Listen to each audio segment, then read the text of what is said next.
우리 체험 성경 지금 공부하고 있는데요. 오늘은 사과 깊이 있는 말씀 묵상법, 저희들이 GT 어떻게 하면 더 잘할 수 있는지 공부하는 시간입니다. 이 공부하고 나서 GT 대할 때 훨씬 더 GT가 잘 보일 수 있는 그런 축복이 될 것입니다. 우리 같이 한번 공부하도록 하겠습니다. 깊이 있는 말씀 묵상법, 소제목은 물음표, 느낌표, I를 제대로 붙이라. 자, 말씀 묵상, 보통 큐티라고 하는데요. 말씀 묵상이 무엇이냐? 저는 설명할 때 물음표, 느낌표, I, 이것이 말씀 묵상이다, 이렇게 설명을 합니다. 그냥 우리가 성경을 읽는 것하고요, 큐티를 한다는 게 어떤 차이가 있냐고 하면, 성경은 그냥 읽을 때는 그냥 읽는데 큐티를 할 때는요, 물음표, 이게 무슨 말이야? 느낌표, 그 말이 그 말이구나. I, 영어로 I 있잖아요. 나하고 무슨 상관이 있어? 이런 프로세스를 거쳐서 읽는 것을 큐티라고 합니다. 그래서 바른 말씀 묵상이란 물음표를 잘 붙이고 느낌표를 잘 붙이고 I를 잘 붙이면 되는 것입니다. 이게 무슨 말이야? 관찰, 물음표를 잘 붙이고요. 그 말이 그 말이었구나. 해석, 그 뜻을 제대로 해석을 하고요.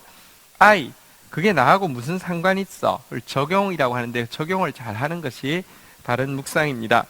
자, 그런데 먼저 잘못된 묵상이 무엇인지를 좀 보도록 하겠습니다. 한국 교인들은 성경을 참 안 읽습니다. 그런데 또 어떻게 생각하면 성경을 읽습니다. 여러분, 전 세계적으로 큐티라는 것을 이렇게 성경을 이렇게 한 10절, 15절 내외로 이렇게 매일 읽는 식의 큐티를 문화적으로 가지고 있는 나라가 별로 없습니다. 한국이 큐티책이 제일 많고요. 큐티하는 숫자가 제일 많습니다. 그런 점에서 한국이 성경 안 읽는다는 말도 맞지만 성경 큐티 많이 한다는 말도 또 맞습니다. 그런데 큐티를 많이 하는데 잘못된 큐티가 참 많다는 것을 굉장히 많이 느끼고 있거든요. 무엇이 잘못된 말씀 묵상인지 한번 좀 보도록 하겠습니다. 첫 번째는요, 물음표를 대충 붙이는 것이 잘못된 말씀 묵상입니다. 성경을 읽을 때 한 절 한 절 꼼꼼하게 이게 무슨 말이야? 이게 무슨 말이야? 물음표를 붙이고요. 이 말에서 주어가 뭐지? 이 말에서 목적어가 뭐지? 이 절 다음에 왜 이 2절의 내용이 왜 이런 내용이 나왔지? 이런 식으로 물음표를 붙이고 관찰을 하지 않고 대충 그냥 쓱 이렇게 읽다가 내 눈에 뭐가 잘 보이는 것만 포크로 폭 찍듯이 이게 뭐야? 이런 식으로 읽어왔다는 것입니다. 여러분, 예를 들어 이사야서 58장 6절에 보면요, 기도원에서 아주 좋아하는 성경 구절이죠. 나의 기뻐하는 금식은 흉악의 결박을 풀어주며 멍에의 줄을 끌어주며 압제당하는 자를 자유케 하며 모든 멍에를 꺾는 것이 아니겠느냐, 이렇게 되어 있는데요. 언뜻 읽기로 보면 대충 읽으면 어떤 뜻이 됩니까? 나의 기뻐하는 금식은 하나님이 금식을 기뻐하시는구나. 그냥 기도하는 것보다 금식 기도를 기뻐하시는구나.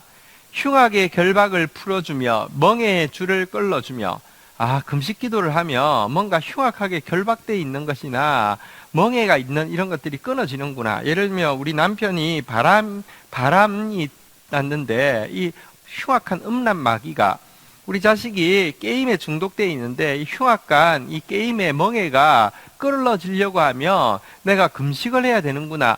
이렇게 생각하는 사람이 거의 한국 교인에 솔직히 물어보면요, 이 구절을 아는 사람들의 90% 이상은 그렇게 생각할 겁니다.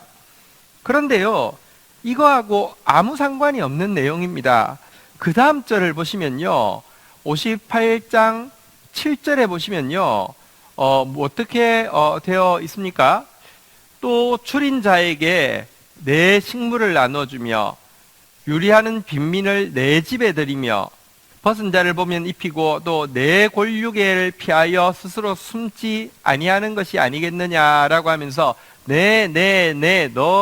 이렇게 나오는 것을 보면요, 흉악의 결박을 풀어주는 것도 너가 풀어주고 멍에에 이렇게 그 압제를 줄을 끌어주는 것도 너가 끌어주고 줄인 자한테 네가 식물을 주고 빈민한테 너의 집에 들어오게 하고 너의 친척을 보면 네가 피하지 않는 거, 이것이 하나님이 기뻐하시는 금식으로 대표되어지는 종교 행위다, 이런 뜻입니다.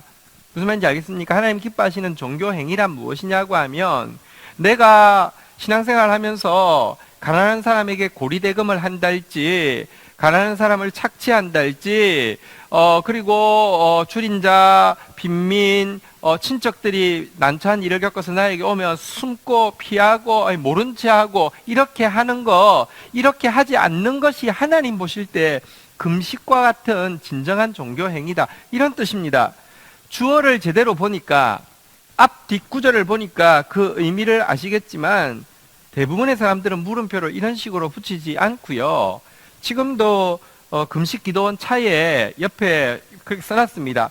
내가 기뻐하는 금식은 흉악의 결박을 풀어주며. 무슨 말입니까? 금식 기도하면 잘 되니까 와서 금식 기도하세요, 이런 식으로 돼 있잖아요. 그래서 우스갯소리로 시어머니가 금식 기도를 하면 제일 괴로워하는 사람이 며느리라지 않습니까? 금식이라는 게 진짜 내가 며느리한테 얼마나 흉악하게 했는가를 회개하는 시간이 아니라, 금식이라는 게요, 내가 금식하면 이 못된 며느리가 내 말 잘 들을 거야, 이 못된 며느리 이거 한번 하나님께서 혼내주실 거야, 이런 식으로 금식을 하니 어떻게 그것이 여러분들 하나님께서 받으시는 금식이 되겠습니까? 어쨌든 첫 번째, 우리가 물음표를 이런 식으로 대충 붙이고 있었습니다. 동의가 되시죠?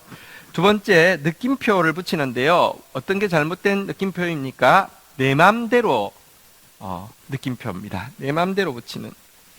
여러분, 성령께서 우리 안에 들어오시고 나서는 성령께서 우리에게 하나님의 말씀을 잘 깨달을 수 있도록 도와주신다고 성경은 약속하고 있습니다. 대표적인 구절이 요한 1서 2장 27절이죠. 너희는 주께 받은 바 기름 부음이 너희 안에 거하나니, 성령이 우리 안에 계신다는 말입니다. 아무도 너희를 가르칠 필요가 없고 오직 그의 기름 부음이 모든 것을 너희에게 가르치며 또 참되고 거짓이 없으니 너희를 가르치신 그대로 주 안에 거하라, 이렇게 하면서 사실은 이게 가르침 받을 필요가 있는 게 아니라 성령께서 다 가르쳐 주시니까 가르쳐 주신 거 안에 거하라, 이렇게 되어 있는데요. 이 말씀은 그래서 우리가 누구의 도움도 필요로 하지 않고 내 마음대로 성경을 해석할 수 있다는 뜻하고는 아무 상관이 없습니다.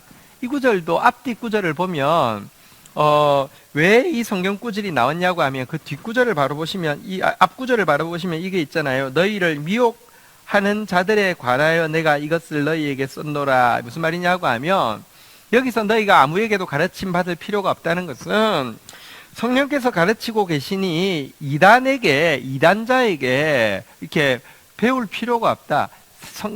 성경의 진리를 성령께서 가르쳐 주셨는데 이단자한테 귀 기울이지 말라, 이런 교회에서 가르치지 않는 새로운 지식이 있다고 미혹하는 자들의 미혹을 받지 말고, 너희가 이미 참되고 거짓 없이 가르쳐 주신 그 말씀 안에 거하라는 내용이지, 그냥 내 마음대로 해석하면 된다는 뜻이 아닙니다.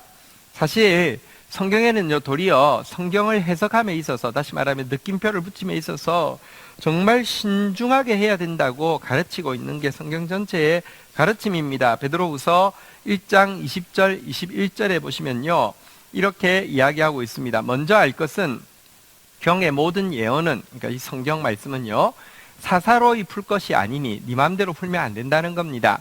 예언은, 이 성경이라는 것은요, 언제든지 사람의 뜻으로 낸 것이 아니요 오직 성령의 감동하심을 입은 사람들이 하나님께 받아 말한 것입니다. 이게 인간의 말이니까 내 마음대로 해석해도 되는 게 아니라 성령의 말씀, 하나님의 말씀이니까 내 마음대로 해석하면 안 된다는 것입니다. 성경이 성경을 해석하게 하고요, 우리가 성경을 잘 배워야 한다고 이렇게 이야기하고 있습니다. 하지만 큐티가 보급되어지고 나서 너무 많은 사람들이 성경을 해석함에 있어서 느낌표를 제 맘대로 붙입니다. 예를 들어 그날 큐티 본문에 내가 너를 지명하여 불렀나니 너는 내 것이라, 이거는 하나님께서 우리 같은 자를 지명하여 부르셨으니 감사합니다. 우리 같은 죄인을 아시고도 불러주셨으니 진짜 주님 신뢰하면서 주의 인자하심 의지하면서 겸손하게 따르겠습니다, 이렇게 반응해야 될 구절인데요, 이 성경 구절이 나오면 바로 이렇게 여자친구한테 전화 걸죠. 오늘 하나님 나에게 말씀을 주셨는데 내가 너를 지명하여 불렀느니 너는 내 것이라 이렇게 이야기하셨어. 이렇게 이야기하면 자매가 아멘 하면서 그러고 있어요. 그거하고 아무 상관없거든요. 근데 그런 식으로 해석을 한다는 것입니다. 여러분 이거 진짜 하나님 말씀을 너무 제 마음대로 해석하는 것은 굉장히 말씀을 큐티를 사실은 오용하는 것입니다. 혹시 여러분은 지금까지 이런 식으로 느낌표를 붙이지 않았습니까? 그런 경우가 적지 않았다는 것을 공감하시죠? 세 번째, 나만 위에 붙이는 I 한번 보도록 하겠습니다. 대충 물음표 붙이고 내 마음대로 느낌표 붙이고 나서는요, 활용점정 I를 어떻게 붙이냐고 나만 위에 이렇게 붙입니다. 여러분들 말씀을 묵상하고 나서 만들어낸 기도 제목 결론을 보면요, 전부 다 똑같습니다. 내 집, 내 차, 내 돈, 내 건강, 내 자식, 내 승진, 내 자녀의 진학, 내 아파트, 내 이렇게 성공, 전부 다 내 나만 위해서 적용하는 것을 보게 됩니다. 그러니까 비기독교인들이요, 기독교에 대해서 그렇게 독하게 억하심정을 가지고 나쁘게 하는 말이 아니라 객관적으로 뭐라고 이야기합니까? 기독교인들 부지런하다. 우리는 새벽부터 막 설치니까 부지런하죠. 그런데 지만 안다 이렇게 이야기합니다. 틀린 말 아닙니다. 정말로 철저히 이기적입니다. I라는 것은 이렇게 나만 위에 붙이는 게 아닙니다. 그런데요, 스가랴서 7장 5절 6절 보면요, 이스라엘 백성들도 우리하고 똑같았습니다. 온 땅의 백성과 제사장들에게 이르라. 너희가 70년 동안 5월과 7월에 금식하며 애통하였거니와 그 금식이 나를 위하여 한 것이냐? 하나님이 묻습니다. 너 금식했던 거 나를 위해 한 거냐? 묻습니다. 도리어 너희의 먹으며 마심이 전혀 자기를 위하여 먹으며 자기를 위하여 마심이 아니냐. 너희는 먹든지 마시든지 혹은 굶든지 종교행위를 하든지 한 번도 하나님을 위해서 한 적이 없고 너만을 위해서 했잖아 라고 묻습니다. 적용을 I를 나만 위해 했다는 것입니다. 여러분 공감되지 않습니까? 이런 식으로 우리가 I를 붙이고 있지 않았습니까? 이렇게 하면요, 만년을 큐티해도 아무 도움이 안 되고요, 아무 도움이 안 되는 정도가 아니라 그 성경 읽었다는 것 가지고 자기를 합리화시키기 시작하면 그게 진짜 악마 같은 사람이 되는 겁니다. 포악한 자가 되는 겁니다. 하나님의 아들이 사람의 딸들과 결혼하듯이 신앙적인 용어를 쓰면서 이기심을 합리화할 때 가장 괴물적인 모습이 되는 것입니다. 잘못된 큐티입니다.